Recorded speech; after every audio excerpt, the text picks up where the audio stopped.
Vijay sir ಎಷ್ಟು ಚಂದ ಕೇಳಿಸ್ಕೊಳ್ತಾ ಇದ್ರು. ಇಲ್ಲ ಅವರು ಆಗ ನೀವು ಅದು ಗ್ರೇ ಶೇಡ್ ಬಗ್ಗೆ ಕೇಳಿದ್ರೆ ಸ್ವಲ್ಪ ನಾಚ್ಕೊಂಡ್ರು, ನೀವು ಅಬ್ಸರ್ವ್ ಮಾಡಿಲ್ಲ.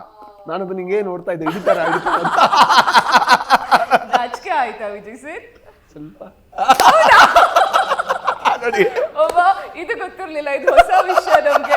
ವಿಜಯ್ ಸರ್ ನಾಚ್ಕೊಳ್ತಾರೆ ಅನ್ನೋದು ಹೊಸ ವಿಷಯ. ಚೆನ್ನಾಗಿ ಮಾಡಿ ಸರ್ ಅಂದ್ಬಿಟ್ಟು ಇದೆಲ್ಲ ಬರ್ತಾ ಇತ್ತು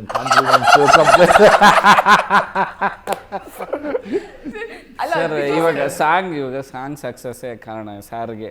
ಅಂದ್ರೆ ಅವ್ರು ನೋಡಿ ಇಷ್ಟ ಆಗಿಲ್ಲ ಅಂದ್ರೆ ಅಷ್ಟೊಂದು ಸಕ್ಸಸ್. ನನಗೆ ಅದೆಲ್ಲದಕ್ಕಿಂತ ಟ್ರೈಲರ್ ಅಲ್ಲಿ ಒಂದು ಶಾರ್ಟ್ ಇದೆ, ಅವ್ರು ನಡ್ಕೊಂಡ್ ಬರ್ತಾರೆ, ಒಂದ್ ಸಣ್ಣಕ್ಕೆ ಒಂದ್ ಕಡೆ ಕುಂತಾರೆ, ಒಂದ್ ಕೈಯಲ್ಲಿ ಕೋಲಿದೆ, ಬ್ಯೂಟಿಫುಲ್ ಬಾಡಿ ಲ್ಯಾಂಗ್ವೇಜ್, ನಂಗೆ ಬಹಳ ಇಷ್ಟ ಆಯ್ತು, ತುಂಬಾ ಇಷ್ಟ ಆಯ್ತು ಅದು. ವಿಜಯ್ ಸರ್ ಅಷ್ಟೊಂದು ನಾಚಿಕೆ ಆಗ್ತದೆ, ಇನ್ನು ಸ್ವಲ್ಪ ನಾಚಿಕೆ ಜಾಸ್ತಿ ಆಗಲಿ ಪರವಾಗಿಲ್ಲ ಸರ್. ಸಾಂಗ್ ಹಿಟ್ ಆಗಿರೋದೇ ನಿಮ್ ನಾಟಿನೆಸ್ ಇಂದ. ಆ ನಾಟಿನೆಸ್ನ ಅಷ್ಟು ಕ್ಯೂಟ್ ಆಗಿ ಹೇಗೆ ತೋರ್ಸೋದಕ್ಕಾಗತ್ತೆ ಸರ್, ಹೇಳಿ ಸ್ವಲ್ಪ. ನಾನಿಲ್ಲ ಶೂಟಿಂಗಲ್ಲಿ ಅದೇ ಹೇಳ್ತಿದ್ದೆ, ಅಂದರೆ ಕೆಲವು ಸತಿ ಬಿಟ್ಬಿಡೋರು ಸರ್ ನೀವೇನ ಮಾಡಿ ಸರ್ ಚೆನ್ನಾಗಿರುತ್ತೆ ಅಂತ. ಬೇಡಪ್ಪ ನೀವೇನಾದರೂ ಹೇಳು ನನಗೆ ಅಂತ.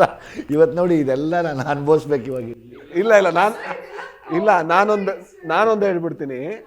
ಆಕ್ಚುಲಿ ವಿಜಯ್ ಸರ್ ಒಳಗೆ ಏನೆಲ್ಲ ಇದೆ ಅದ್ರದ್ದು ಒಂದೇ ಒಂದು ಸಣ್ಣ ಭಾಗವನ್ನು ಹೊರಗೆ ಬಿಟ್ಟಿದ್ದಾರೆ. ಸಣ್ಣ ಭಾಗ, ಒಂದು ತುಣುಕು. ಅದು ನಾವು ಯಾರು ಮಾಡೋ ಕೊರಿಯೋಗ್ರಫಿ ಏನಿಲ್ಲ. ನಮಗೆ ಒಂದೆರಡು ಸರಿ ನಾವು ಕೊರಿಯೋಗ್ರಫರ್ ಒದ್ದಾಡ್ತಾ ಇದ್ವಿ ಸರ್. ಆಮೇಲೆ ಏನಾಗಾಯ್ತು, ಇವ್ರು ಬಂದು ಇಂಪ್ರೂವ್ ಮಾಡೋಕ್ಕಾಯ್ತಲ್ಲ, ಆಮೇಲೆ ಆ ಮಾಸ್ಟರ್ ಏನು ಹೇಳ್ತಾರೆ, ಸರ್ ವಿಜಯ್ ಸರ್ ಬರಲಿ ಬಿಡಿ ಸರ್ ಅದೇನೋ ಆಗುತ್ತೆ. ಅಲ್ಲ ಸರ್, ಸಣ್ಣ ತುಣುಕಿಗೆ ಇಷ್ಟೊಂದು ಜನ ಫಿದಾ ಆಗಿದ್ದಾರೆ, ನಾವು ಇಷ್ಟೊಂದೆಲ್ಲ ಏನೋ ಇಷ್ಟಪಡ್ತಿದ್ದೀವಿ. ಪೂರ್ತಿ ತುಣುಕದ ತೋರಿಸಿದ್ರೆ ಮತ್ತೆ ಹೆಂಗೆ ಸರ್? ಇನ್ನೂ ತುಂಬ ಮಜಾ ಇದೆ ಒಳಗಡೆ ಬಂದಾಗ. ಎಲ್ಲೂ ಅಂದರೆ ಒಬ್ಬ ಒಬ್ಬ ಒಬ್ಬ ಒಬ್ಬ ಬಡವ ರೈತರಲ್ಲಿ ಎಷ್ಟು ಖುಷಿ ಇರೋಕ್ಕೆ ಸಾಧ್ಯ, ಎಷ್ಟು ಕೋಪ ಇರೋಕ್ಕೆ ಸಾಧ್ಯ, ಎಷ್ಟು ನೋವಿರೋಕ್ಕೆ ಸಾಧ್ಯ, ಎಲ್ಲೂ ಬಿಚ್ಚಿಡ್ತಾ ಹೋಗ್ತಾರೆ. ಇಲ್ಲ ಹೇಳಿದಾಗ ಒಂದು ನೆನಪಾಯ್ತು, ಕುವೆಂಪು ಅವ್ರ ಒಂದು ನನ್ಗೆ ನೆನಪಿಲ್ಲ ಯಾವ ಅಂದರೆ ಕಾನೂರು ಹೆಗ್ಗಡತಿ ಮಲೆಗಳಲ್ಲಿ ಒಂದು ಬುಕ್ಕಲ್ಲಿ ಇಬ್ರು ಕೆಲಸದವ್ರದ ರೊಮ್ಯಾನ್ಸ್ ಒಂದು ಎಕ್ಸ್ಪ್ಲೇನ್ ಮಾಡ್ತಾರೆ. ಏನು ಚೆನ್ನಾಗಿ ಎಕ್ಸ್ಪ್ಲೇನ್ ಮಾಡ್ತಾರೆ ಅಂದ್ರೆ, ಎಂತ ಶ್ರೀಮಂತನು ನಾಚ್ಕೋಬೇಕು, ಅದು ಶ್ರೀಮಂತಿಕೆ. ಪ್ರೀತಿಯಲ್ಲಿ ಶ್ರೀಮಂತಿಕೆ, ಆ ಬ್ಯೂಟಿ ಇದೆಯಲ್ವಾ.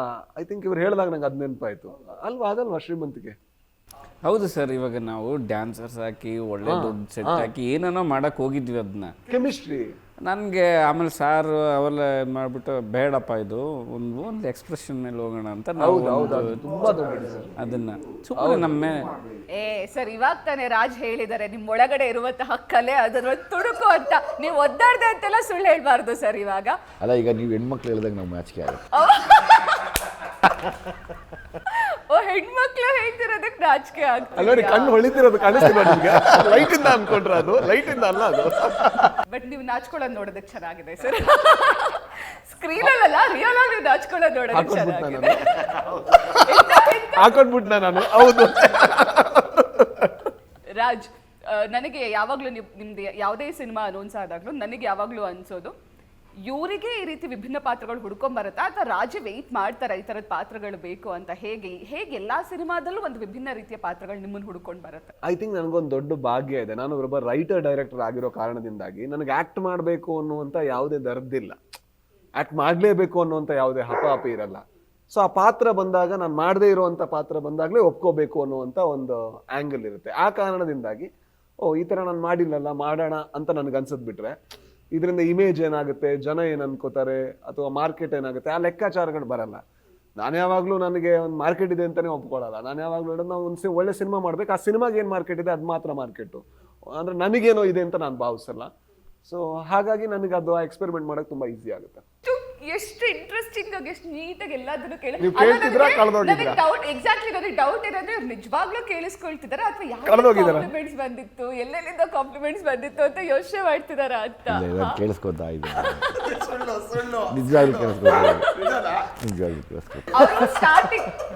ಸ್ಟಾರ್ಟಿಂಗ್ ಅಲ್ಲಿ ಕೇಳಿಸ್ಕೊಳಕ್ ಶುರು ಮಾಡಿದ್ರು, ಕೇಳಿಸ್ಕೊಳ್ತಾ ಮತ್ತೆ ಸ್ವಲ್ಪ ಆಸ್ ಎ ಡೈರೆಕ್ಟರ್ ನೀವು ಹಂಗೆ ಅನ್ಕೋತೀರಾ? ನನಗೆ ಇಬ್ರಿಗೂ ಸೇರಿಸಿ ನಮಗೆ ಹೊರಗಿನ image as A director image ಏನಾದರೂ ಏನು ಕೊಟ್ಟರು ಮಾಡಬಲ್ಲರು ಅನ್ನೋದು ಒಂದು ನಂಬಿಕೆ ನಮಗೆಲ್ಲ.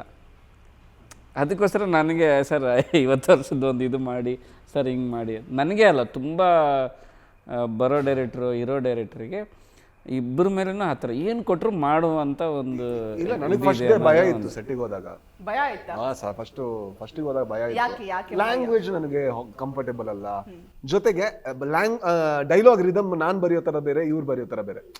ಇವ್ರದ್ದು ಯಾವ ತರ ಅಂದ್ರೆ ಒಂದು ರಿದಮ್ ಒಂದು ಸ್ವಲ್ಪ ಹೋಗ್ತಾ ಇರುತ್ತೆ, ಲೈನ್ ಹೋಗ್ತಾ ಇರುತ್ತೆ. ನಾನು ಯಾವತ್ತು ಕಾನ್ವರ್ಸೇಷನಲ್, ಸರ್ದು ಹಂಗೆ ಕಾನ್ವರ್ಸೇಷನಲ್ ಡೈಲಾಗ್ ಇರುತ್ತೆ, ನೀವು ಮಾತಾಡ್ತೀರಾ ಅದಕ್ಕೆ ರಿಯಾಕ್ಷನ್ ಇರುತ್ತೆ.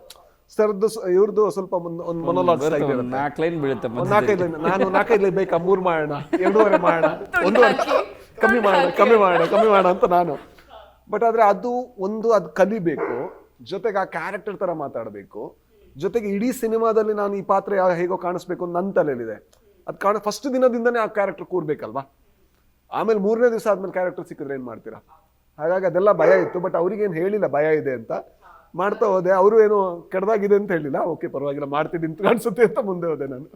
ಸಾಕು, ಡೈರೆಕ್ಟರ್ಗೆ ಇಷ್ಟು ಸ್ಯಾಟಿಸ್ಫ್ಯಾಕ್ಷನ್ ಆಗಿದೆ ಅಂದ್ರೆ ಇದಕ್ಕಿಂತ ಇನ್ನೇನು ಬೇಕು. ಜಡೇಶ್ ಸರ್, ಸಿನಿಮಾದಲ್ಲಿ ಕಾಮಿಡಿ ಇದೆ, ಕಾಮಿಡಿ ಎಂಜಾಯ್ ಮಾಡ್ತಿದ್ರೆ, ಅದೆಲ್ಲ ಹೊರತುಪಡಿಸಿ ಒಂದು ಸೀರಿಯಸ್ ಸಬ್ಜೆಕ್ಟ್ ಇದೆ. ಇವತ್ತಿಗೂ ಕೂಡ ಬಹುಶಃ ಇವತ್ತಿಗೂ ತುಂಬಾ ಗ್ರಾಮೀಣ ಪ್ರದೇಶಗಳಲ್ಲಿ ಇವತ್ತು ಜನ ಕೆಲವೊಂದು ಶೋಷಣೆಗಳನ್ನ ಅನುಭವಿಸ್ತಿದ್ದಾರೆ. ಸೊ ಇದನ್ನ ತೆರೆ ಮೇಲೆ ತಗೊಂಡು ಬಂದು ತೋರಿಸೋದು ಕಷ್ಟನಾ, ಈಸಿನಾ? ಬಿಕಾಸ್ ತುಂಬಾ ಸೀರಿಯಸ್ ಸಬ್ಜೆಕ್ಟ್ ಇದು. ಶೋಷಣೆನ ಅದೇ ಥರ ತೋರಿಸಿದ್ರೆ ಅದು ಇನ್ನೂ ಗೋಳಾಗುತ್ತೆ. ಅದನ್ನು ಎಲ್ಲೋ ಒಂದು ಕಡೆ ಒಂದು ಸಿನಿಮಾ ರೂಪಕ್ಕೆ ತರೋದು ತುಂಬ ಕಷ್ಟ. ಅದನ್ನು ನಾವು ತಂದಿದ್ದೀವಿ.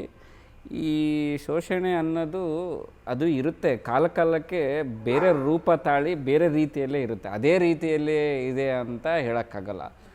ಅವಾಗ ಒಂದು ಬಾವಿ ಕುಡಿಯೋಕ್ಕೂ ಬಿಡ್ತಾ ಇಲ್ಲ, ಇವಾಗ ಬಿಡ್ತಾರೆ, ಬಟ್ ಬೇರೆ ರೀತಿಯಲ್ಲಿರುತ್ತೆ ಅಷ್ಟೇ. ಸೊ ವಿಷಯ ಅದೇ. ವಿಜಯ್ ಸರ್, ನಿಮ್ಮ ಮಗಳ ಮೊದಲನೇ ಸಿನಿಮಾ, ಸೊ ನಿರ್ದೇಶಕನಾಗಿ ಮಗಳ ನಟನೆ ಬಗ್ಗೆ ಏನು ಹೇಳ್ತೀರಾ? ತಂದೆಯಾಗಿ ಮಗಳ ನಟನೆ ಬಗ್ಗೆ ಏನು ಹೇಳ್ತೀರಾ ಈ ಸಿನಿಮಾದಲ್ಲಿ?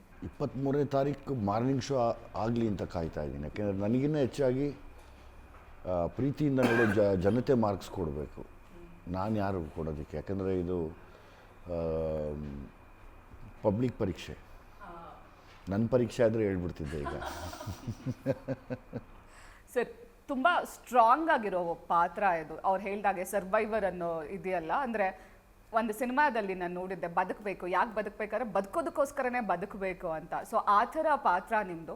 ಸೊ ಈ ಸಿನಿಮಾದಲ್ಲಿ ರೈತರ ಪರವಾಗಿ ನಿಲ್ಲುವಂತಹ ಪಾತ್ರ ಎಷ್ಟು ಖುಷಿ ಆಗಬಹುದು ರೈತರಿಗೆ ಈ ಸಿನಿಮಾ ನೋಡಿದಾಗ? ಮೂಲ ನಾನು ರೈತರ ಮನೆ ಹುಡುಗ ಆಗಿರೋದ್ರಿಂದ ನನ್ನ ಕೆಲಸ ಮಾಡಿದ್ದೀನಿ ಅನ್ನೋ ಸಾರ್ಥಕತೆ ಇದೆ ನನಗೆ. ನನ್ನ ಕೆಲಸ ನಾನು ಮಾಡಿದ್ದೀನಿ. ನಾನು ಒಬ್ಬ ಬಡ ರೈತರ ಮನೆಯಲ್ಲಿ, ಎಲ್ಲ ಕೂಲಿಗೆ ಹೋಗ್ತಿದ್ದವ್ರ ಮನೆಯಲ್ಲಿ, ನಮ್ಮ ಮನೆಗಳಲ್ಲೂ ಅವಾಗ ಇನ್ನೊಬ್ಬರ ಮನೆಯಲ್ಲಿ ಕೆಲಸಕ್ಕಿದ್ದವ್ರ ಮನೆಯಲ್ಲಿ ಬೆಳೆದಂಥ ಹುಡುಗ ನಾನು. ಸೊ ಹಂಗಾಗಿ ಅದನ್ನು ನಾನು ರೆಪ್ರೆಸೆಂಟ್ ಮಾಡಿದ್ದೀನಲ್ಲ, ನನ್ನ ಲೈಫ್ ಟೈಮಲ್ಲಿ ಒಂದು ದೊಡ್ಡ ಅಚೀವ್ಮೆಂಟ್ ಅಲ್ವಾ ಇದು ಅನ್ನೋ ಆಸೆ, ಸಾರ್ಥಕತೆ ಎರಡೂ ಇದೆ ನಾನು. ತಾನ್ಯಾ ಅವ್ರದ್ದು ಮೊದಲನೇ ಸಿನಿಮಾ, ಸೊ ನೀವು ಇಂಟ್ರೊಡ್ಯೂಸ್ ಮಾಡಿಕೊಡ್ತಾ ಇದ್ದೀರಾ, ಸೊ ಹೇಗೆ ಅನಿಸ್ತದೆ? ಅದು ಖುಷಿ ಎಷ್ಟಿದೆ? ತುಂಬ ಖುಷಿ ಇದೆ. ವಿಜಯ್ ಸರ್ ಮೊದಲನೇ ಮಗಳು, ಫಸ್ಟ್ ಟೈಮ್ ನೀವು ಇಂಟ್ರೊಡ್ಯೂಸ್ ಮುಂಚೆ ನಾವು ಮಾಡಿದ್ದೀನಿ ಸರ್. ಮೊದಲೇ ಇಂಟ್ರೊಡ್ಯೂಸ್ ಮಾಡಿದ್ದೀನಿ. ಯಾವುದರಲ್ಲಿ? ದುನಿಯಲ್ಲಿ. ಹೌದಾ? ಅಲ್ಲ, ಬಟ್ ಹೀರೋಯಿನ್ ಆಗಿ ಇಂಟ್ರೊಡ್ಯೂಸ್, ಅದೇ ಹೀರೋಯಿನ್ ಆಗಿ ಮೊದಲು ಇಂಟ್ರೊಡ್ಯೂಸ್ ಮಾಡಿರೋದು. ಬಾಲನಟಿಯಾಗಿ ದುನಿಯಲ್ಲಿ ಇಂಟ್ರೊಡ್ಯೂಸ್ ಮಾಡಿದ್ದೀನಿ. ಅಲ್ಲ sir, Appu sir, puri Jagannath important sir. 100% ನೀನೇ ಇಂಪಾರ್ಟೆಂಟ್. ನಾನು ತಮಾಷೆ ಮಾಡಿದ್ದು ನಿನ್ನ ಹತ್ರ. ಹೌದೌದು, ನಾವು ಕೊಟ್ಟಿದ್ದೀವಿ ಅವ್ರ ಜಡೇಶ್ ಸರ್ಗೆ 100% ಕ್ರೆಡಿಟ್ ನಿಂದೆ. ನಾವು ಕೊಟ್ಟಿದ್ದಲ್ಲ, ನಾನ್ ಕೇಳಿದ್ದಲ್ಲ ಅವ್ರಿಗೆ ಕ್ರೆಡಿಟ್. ವಿಜಯ್ ಸರ್ ಹೇಳಬೇಕು ಅಂತ ಅವ್ರು ಅದಕ್ಕೆ ಹೇಳ್ತಿರೋದು ಸರ್, ಅಪ್ಪು ಸರ್ಗೆ ಪೂರಿ ಜಗನ್ನಾಥ್ ಅವ್ರು ಇಂಪಾರ್ಟೆಂಟ್, ನಾನು ಇಂಟ್ರೊಡ್ಯೂಸ್ ಮಾಡಿರೋದು ಸರ್ ಅಂತ ಅವ್ರು ಅದನ್ನೇ ಹೇಳ್ತಾ ಇದ್ದಾರೆ. ಇಲ್ಲ, ರಿತನ್ಯ ವಿಚಾರಕ್ಕೆ ಬಂದಾಗ ಒಂದು ಆ ಪಾತ್ರಕ್ಕೆ ಅವ್ರು ತುಂಬ ತಯಾರಿ ನಡೆಸಿದ್ರು. ಅಂದರೆ ಆ್ಯಕ್ಟಿಂಗು ಅವ್ರಿಗೆ ಬೈ ಬರ್ತ್ ಇದ್ದೇ ಇದೆ. ಸೊ ಅವರು ಮುಂಬೈಯಲ್ಲಿ ಟ್ರೈನಿಂಗ್ ಮಾಡ್ಕೊಂಬಂದರು. ಅದಾದಮೇಲೆ ಸ್ವಲ್ಪ ಡ್ರಾಮಾಗಳು ಮಾಡಿದ್ರು. ಅದಾದ್ಮೇಲೆ ನಮ್ಮ ಪಾತ್ರಕ್ಕೆ ನಮ್ಮ ಫ್ರೆಂಡ್ ನೀನಾಸಂ ಧನಂಜಯ್ ಅಂತ, ಅದರಿಂದ ಒನ್ ಮಂತ್ ಆ ಪಾತ್ರದ್ದು ಇದನ್ನೇ ಅವರು ಕಲಿತರು.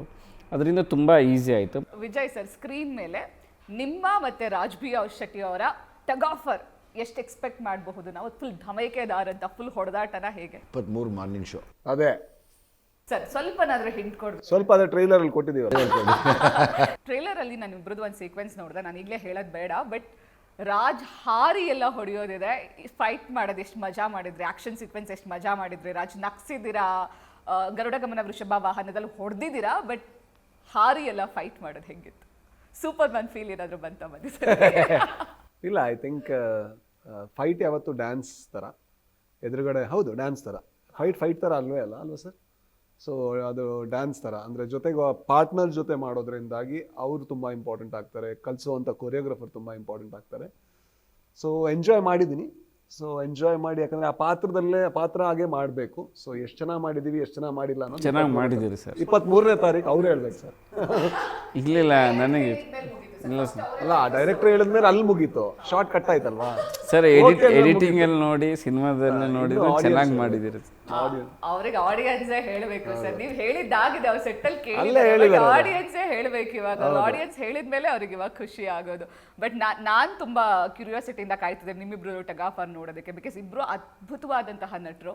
ಸೊ ನೀವಿಬ್ರು ಎದುರು ಬದ್ರು ನಿಂತ್ಕೊಂಡು ಹೊಡೆದಾಡೋದನ್ನ ಅಥವಾ ಅದನ್ನ ನೋಡೋದಕ್ಕೆ ನನಗೆ ಬಹಳ ಕ್ಯೂರಿಯಾಸಿಟಿ ಇದೆ. ಥ್ಯಾಂಕ್ ಯು ಸೋ ಮಚ್ 3 ಜನಕ್ಕೂ ನಮ್ಮ ಇಂಟರ್ವ್ಯೂಗೆ ಬಂದಿದ್ದಕ್ಕೆ. ತುಂಬಾ ಬಹಳ ನನಗೆ ಖುಷಿ ಆಯ್ತು. ಅಂಡ್ ಇನ್ನೊಂದ್ಸಲ ಹೇಳ್ತೀನಿ, ವಿಜಯ್ ಸರ್ ನಾಚ್ಕೊಂಡಿದ್ದು ನೋಡಿ, ನನಗೆ ಬಹಳ ಖುಷಿ ಆಯ್ತು. ಆಲ್ ದಿ ವೆರಿ ಬೆಸ್ಟ್ 3 ಜನಕ್ಕೂ ನಮ್ಮ ಕನ್ನಡ ಸಿನಿಮಾ. ಹಾಗಾಗಿ ತುಂಬಾ ಸಕ್ಸಸ್ಫುಲ್ ಆಗಿ ಸಕ್ಸಸ್ ಸಿಗ್ಲಿ ನಿಮ್ಮ 3 ಜನಕ್ಕೂ. Thank you so much. Thank you. ವೀಕ್ಷಕರೇ, ಲ್ಯಾಂಡ್ ಲಾರ್ಡ್ ಸಿನಿಮಾ ಇದೆ 23ನೇ ತಾರೀಕು ರಿಲೀಸ್ ಆಗ್ತಾ ಇದೆ. ನಮ್ಮ ಕನ್ನಡದ ಹೆಮ್ಮೆಯ ಸಿನಿಮಾ. ಹಾಗಾಗಿ ತಪ್ಪದೇ ಥಿಯೇಟರ್ಗೆ ಹೋಗಿ ಸಿನಿಮಾ ನೋಡಿ, ಕನ್ನಡ ಸಿನಿಮಾಗಳನ್ನ ಹರಸಿ ಹಾರೈಸಿ ಬೆಳೆಸಿ ಅಂತ ಹೇಳ್ತಾ ಇದಾಗಿತ್ತು ಹೊತ್ತಿನ ವಿಶೇಷ. ಕ್ಷಣ ಕ್ಷಣದ ಮಾಹಿತಿಗಾಗಿ ನೋಡ್ತಾ ಇರಿ ನ್ಯೂಸ್ ಫಸ್ಟ್, ನಿರ್ಭೀತಿಯಿಂದ ನಿಮ್ಮ ಪರವಾಗಿ.